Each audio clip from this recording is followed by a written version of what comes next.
Did they tell you you had syphilis?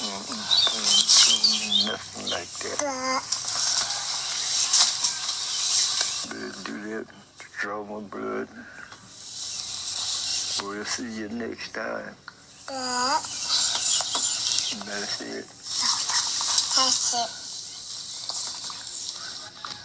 The men had no idea they were being used as guinea pigs in an experiment designed to follow them to their deaths. Immediately after the story broke in 1972, a congressional investigation began. The first decision was to stop the experiment. But no one was ever prosecuted. No doctor was ever reprimanded. And to this day, the U.S. government has refused to condemn the experiment.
What the United States government did was shameful, and I am sorry.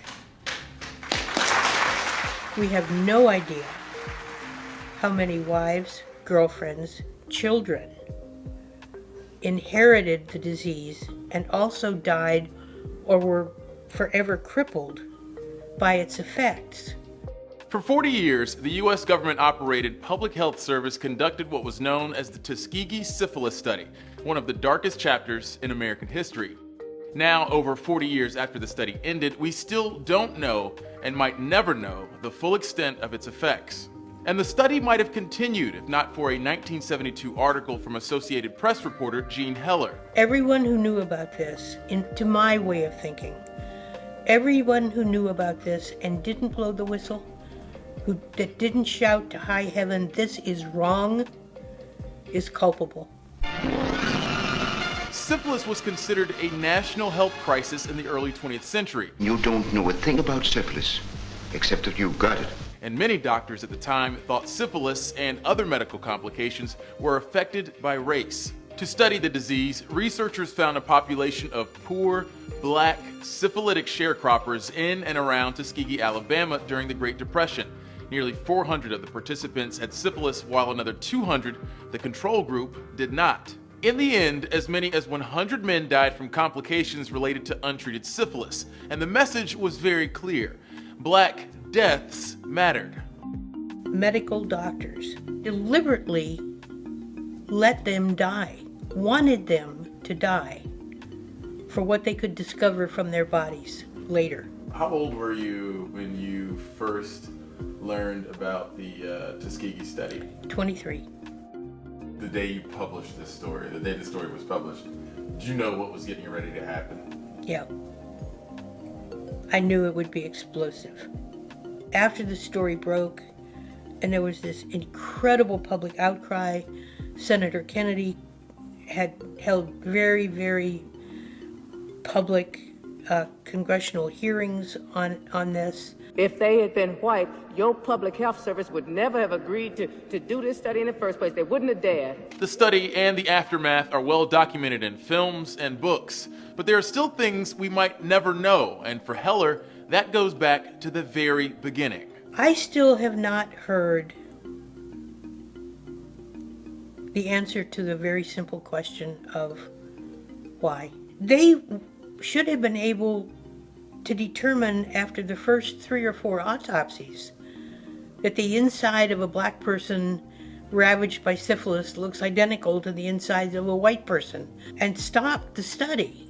Beyond that, Heller believes there's no way to know just how many people were directly or adjacently affected by the study or its disclosure.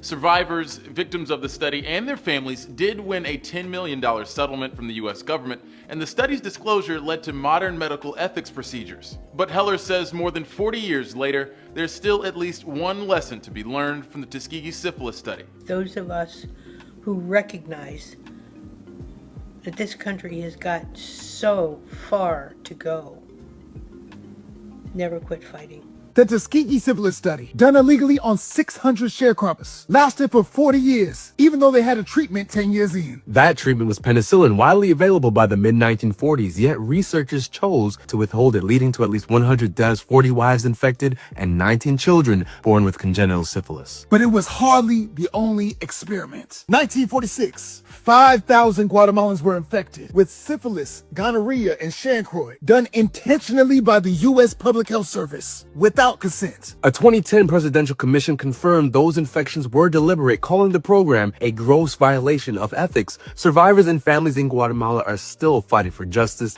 today. 1955, America wanted to test out pills for the first time, though it tested them on Puerto Rican women. They were never told the drugs were experimental, and they faced hella side effects. The next thing you know, the FDA is approving pills. 3 women actually died during those early Puerto Rico trials, but their deaths were not properly investigated. The trials also ignored widespread reports of nausea, bleeding, and clotting. During World War II, prisoners were infected with malaria. They're trying to figure out how all these Africans been surviving, but won't put money into sickle cell research. The sickle cell that can protect us from malaria, but can also kill us. Instead they use prisoners to test treatments. Even decades later, sickle cell research remained underfunded. In the 1970s, the federal government was spending 10 times more on cystic fibrosis, which mainly affected white children, than on sickle cell, even though sickle cell was more common. And now RFK wants to make America healthy again by getting rid of vaccines. After our bodies have been put on the line, making us skeptical of the medical industry that our bodies shaped. In fact, after Tuskegee was revealed, studies found black men's life expectancy dropped by more than a year because mistrust in medicine kept many from seeking care. That's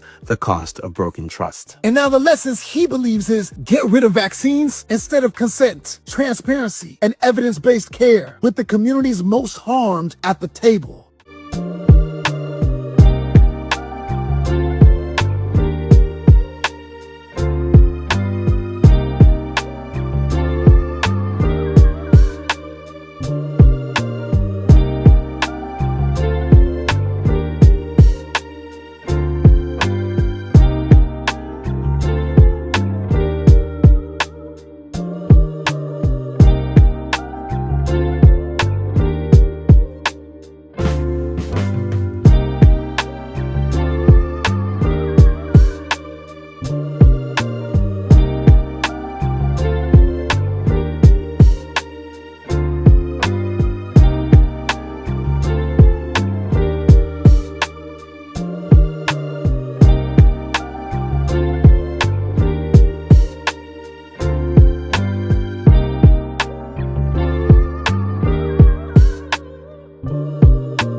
So let me get this straight. The birth control pill became a medical breakthrough, but guess whose bodies it was tested on without consent? Latinas in Puerto Rico. Cuando me tomé la pastilla, pues sentí que se me fue el mundo y se me puso la vista como que se me oscureció. Back in the 50s, the US had strict laws against testing birth control. So scientists looked around and said, Let's go test it on poor brown women overseas. Because of course they did. They told these women the pill was safe. What they didn't say, that it was experimental, that it had never been tested on humans, and that they were lab rats in a secret trial. When women reported scary side effects like pain, blood clots, nausea, they were disqualified and labeled unreliable. Not even a thank you, just tossed aside. By 1962, 26 women had suffered blood clots. 6 died, but the pill got approved anyway. These women deserve respect, not exploitation. They made birth control possible for millions. Not that the medical establishment ever gave them credit. You want to talk about reproductive freedom? Start by remembering the Latinas who paid the price. We deserve to know their stories. According to Puerto Rican government statistics in 1974, 200,000 or 35% of women with an average age of 26 have been sterilized. In 1956, contraceptive pills 20 times as strong as the ones used today were first tested among Puerto Rican women who lived in government housing projects. Fue por el año 55. Vino una enfermera a mi casa. Tenía un programa de, creo que era planificación familiar o algo así. Iba por los distintos apartamentos, enseñándonos ese tratamiento que había nuevo para evitar los hijos. Ella pues se sentó y me explicó de las pastillas, el método, cómo. ¿Qué ella le dijo? Pues que era un método bueno para evitar los hijos. Y cogí el pote de las pastillas y me tomé una y no había echado nada al estómago. Entonces pues ahí cuando me tomé la pastilla pues sentí que se me fue el mundo y se me puso la vista como que se me oscureció. Entonces pues yo lo único que dije fue, Virgen del Carmen, acompáñame a mis hijos. Las personas que tomaron la pastilla en ese año fueron las primeras mujeres en el mundo entero que tomaron las pastillas. ¿Usted sabía eso, Ana María? No. No sé, se está experimentando con nosotros, con un ser humano, sin saber nosotros qué es lo que estaban haciendo.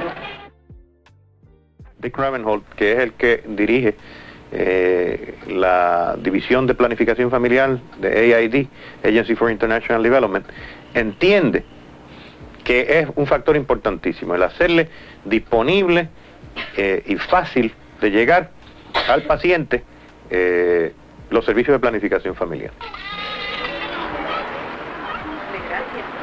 Se llegaron a evitar como unos 10 a 12 mil nacimientos anuales a través del reclutamiento alto de pacientes en el programa. Esa era una de las metas, o sea, que llegáramos, claro, eventualmente a cubrir el 100% de la población en riesgo, pues las mujeres de edad fértil,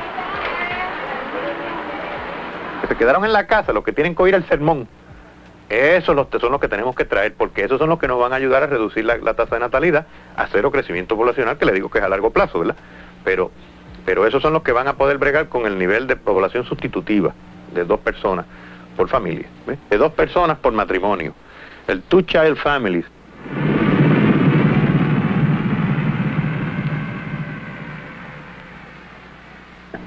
Nosotros también en la fábrica teníamos clínicas de planificación familiar, o sea, especialmente donde había un alto número de operarias, mujeres. Entonces la compañía le daba un break de 1 hora y iban a la clínica de planificación familiar, en la misma fábrica, para que no tuvieran ni que ir al centro del pueblo. Y cuando los industriales se reunían en la asociación de industriales, yo iba y les hablaba y les decía, necesito la colaboración de ustedes, y les teníamos números. Mire, en los beneficios de maternidad que se ahorra la compañía nada más, es para ustedes profitable dejar que esas mujeres dejen de trabajar 1 hora y vayan a la clínica de planificación familiar. Porque en el tiempo, no solamente lo que le costaba a la compañía, si tenía que pagarle el parto, pero los 2 meses que la ley en Puerto Rico prescribe que tiene una mujer cuando da luz, un mes antes y un mes después. O sea, la productividad de esa persona, que se pone en cero en esos 2 meses, le significaba a la compañía millones de dólares. Y los industriales decían, hombre, pues mire, es verdad. As a result, in 1974, a government report again recommended increased migration and the reduction of the island's birth rate as a solution. That same year, the program headed by Dr. Silva got underway. 24,000 women were sterilized in 2 years.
Really, it's going to be black people who really should get it first. To my African American brothers and sisters, that you're going to take was developed by an African American woman. As an African American, I come here as one of the most hesitant groups. Passport mandates take us back to the days of segregation. It's back to the slave passports. Are you free or you're not free? I'm tired of these people that sit in the White House that stimulate race wars. Tired that we are being experimented on. We have all been deceived. I'm tired that we are being manipulated. Because they use celebrities to control the black community. Vaccine trials here at the Jacksonville Center for Clinical Research. Specifically, recruiters here tell me they need more people of color. They say the black community has been disproportionately affected by COVID-19, and in order to have a very active trial, they need a diverse population. So they're asking black people to please sign up and take part in this trial. Now, there are several benefits to being part of a trial, including getting paid, as well as free medical care, and the sign-ups are still going on. We'll include that link at firstcoastnews.com if you're interested. We're not going to take no medicine that you, the killers of all of us, remember the syphilis experiment? Yes, remember what they did to the Native Americans with smallpox? Remember that they gave us for polio that was cancer itself? So how in the hell could you trust them after you know what they have done and that they're capable of doing it again on a bigger and broader level?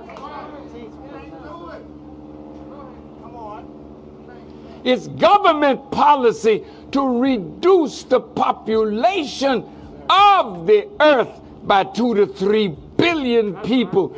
You know that, right? If you don't know it, I've been telling you about it. And they're using methods that Zbigniew Brzezinski mentioned.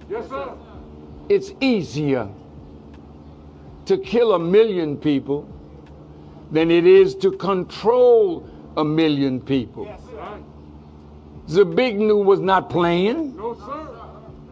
It is easier to kill 1 million because they're killing millions as we speak. Yes, sir. Yes, sir. Yes, sir.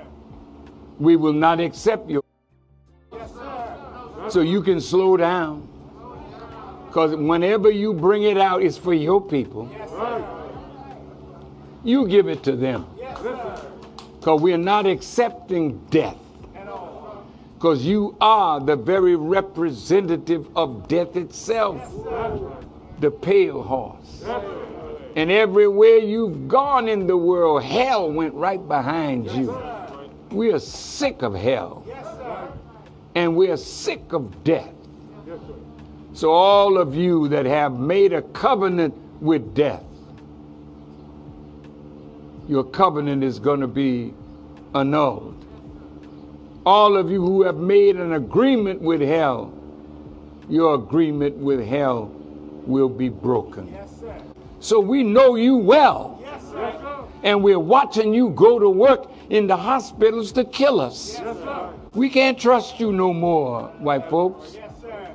Not with our lives. No, sir. We're not justified in so doing.